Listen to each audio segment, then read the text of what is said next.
तो देखिए आज एक क्वेश्चन क्या बोल रहा है। क्वेश्चन जो है वह है कि एक व्यापारी किसी वस्तु का विक्रय मूल्य उसके क्रय मूल्य से 10% अधिक अंकित करता है।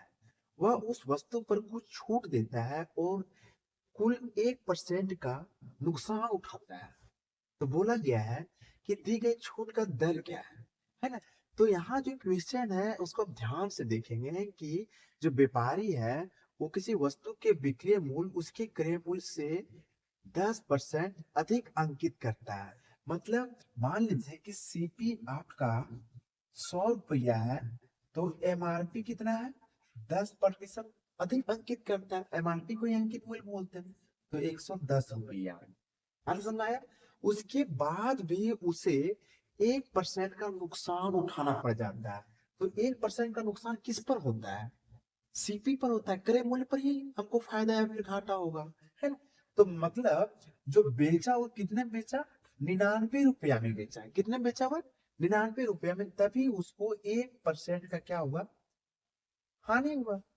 ऐसा क्या, तो बोला गया है कि दी गई छूट की दर क्या है। तो छूट जो होगा वो किस पर होगा, एमआरपी पर ही छूट दिया जाएगा। क्योंकि एमआरपी पर ही कोई वस्तु क्या होता है, जब प्रिंट जो रहता है वो क्या रहता है, वही एमआरपी रहता है। तो देखिए क्या है सो, तो एमआरपी कितना दिया गया, तो देखिए यहाँ 99 पर बेचा गया। अंकित कितना था, 110 रुपया उस पर अंकित किया हुआ था। ठीक है, तो टोटल कितना, 11 रुपया का छूट दिया गया। तो 11 रुपया का छूट दीजिए हम, कितने पर देंगे हम, 110 रुपया पर देंगे। और इसको 100 से हम मल्टीप्लाई कर देंगे। एक जीरो से एक जीरो कट गया और इसे 11 से 11 कट गया।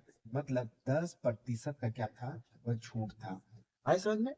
चलिए देखिए इसे फिर से एक बार देख लीजिए कि एमआरपी जो था आपका कितना था, 110 रुपया। ठीक है, और बेचा कितना गया, 99 रुपया में। समझे। और सीपी उसका 100 रुपया था, 100 रुपया था और 99 बेच दिया, तभी तो 1% का क्या हुआ, उसे घाटा लगा, है ना।